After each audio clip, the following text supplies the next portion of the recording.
It's a celebration, man. We worked our behinds off, and this is like the press conference before the big Super Bowl game. So we're just going to enjoy ourselves, have a good time, and celebrate the work that we did tonight.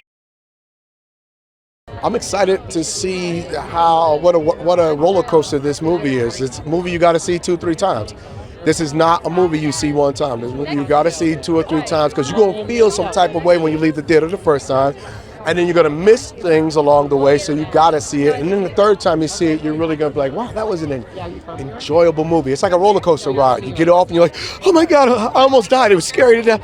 I don't know how I feel, but let's go again. That's where this movie is. Tip is a visionary, man. Just the way he allows you to have the freedom. I think there's such a trust, and he's a great listener. He learned everything about us, and then when he needed to push buttons, he could push those buttons and get whatever reactions or feelings that we needed for the scene. And I love that he let me untethered. It was the first time I had real, true freedom on a movie set. Yeah, I'm happy to be here. I want to celebrate the film, not only the actors but the filmmakers, because I think everybody really poured their heart, soul, blood, sweat, and tears into this. Shout out to Kira Kelly. She shot the hell out of this film. Our cinematographer, she really put on a show, and I think it's so digestible in such a creative way. Marlon, he's insane. If you see him in this film, you don't really know what you're gonna get. I think the comedy, the drama, the pain, the laughs.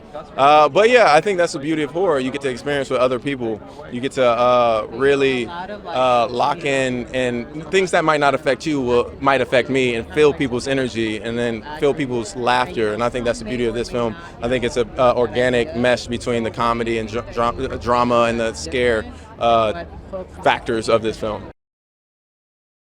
Jordan Peele is an icon, and I think the bloodline of his art is flowing throughout this film, and it's a dream come true. And I've always manifested. I always said, because he saw Daniel Kaluuya in a Black Mirror episode, and so I manifested that one day he would see me in the episode, and it was cool that he saw one of my Atlanta episodes that Donald Glover got to direct. So yeah, it is a full circle moment.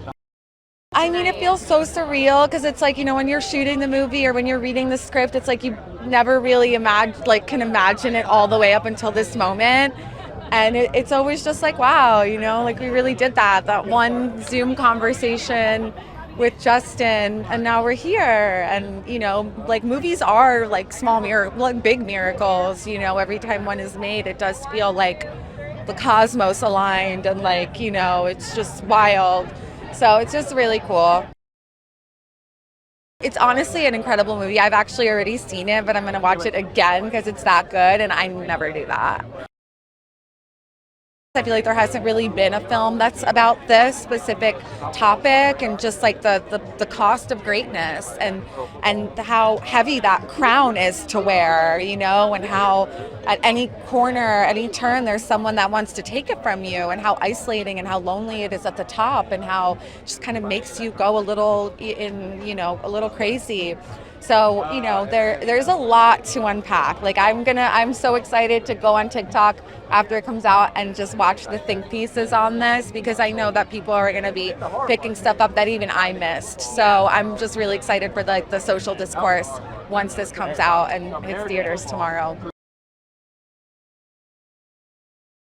Oh, so cool, especially in an industry where I'm a little bit more of an outsider, I would say, so to have someone like him be like, no, she's good enough to be in my movie, and I take her seriously, that's really cool, because that's all anyone could ever want. Yeah.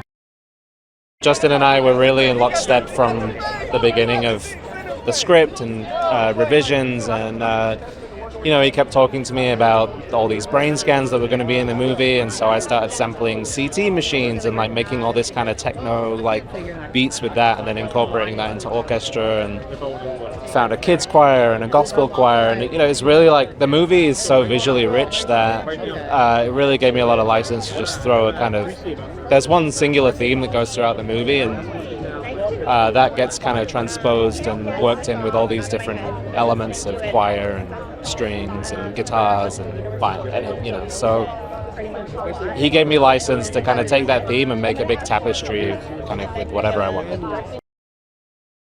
So great. I mean, for me, you know, everybody works on movies for a long time. For me personally, it's been 18, 19 months of work, and it's really just been such a journey together as a family, and I've never really felt as much of a sense of community on a film as I have on this, so it's amazing to see everyone and to celebrate such an amazing movie.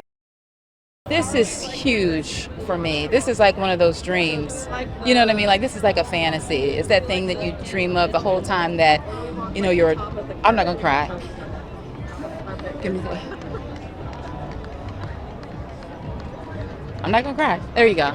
It really is, though. You know what I mean? You know, it really is. It's one of those things that you dream of when you're a child. I'm so excited, and it's been so much fun to watch Tyriq and Marlon do this whole meet. Aren't they fun to watch?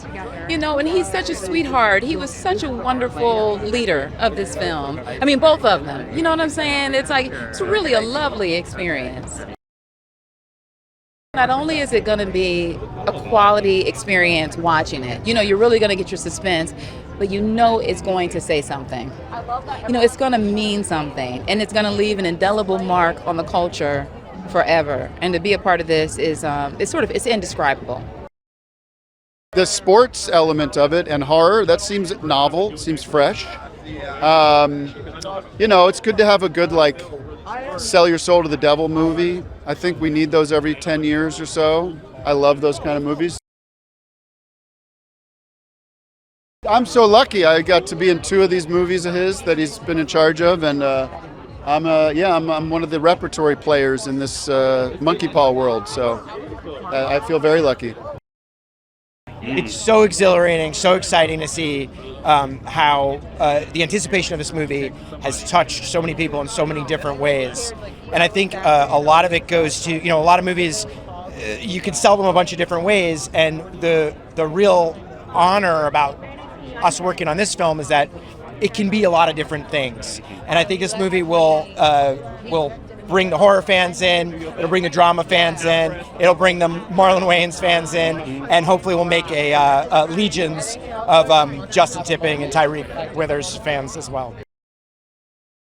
Justin's incredible. He's also has such his finger on the pulse of contemporary style in a way that feels like it's over the threshold of something we don't even know yet. So it feels like he's both trafficking in like the familiar du jour like luxury culture, but he's pushed it to this past that in this way that feels really dangerous and edgy and sexy.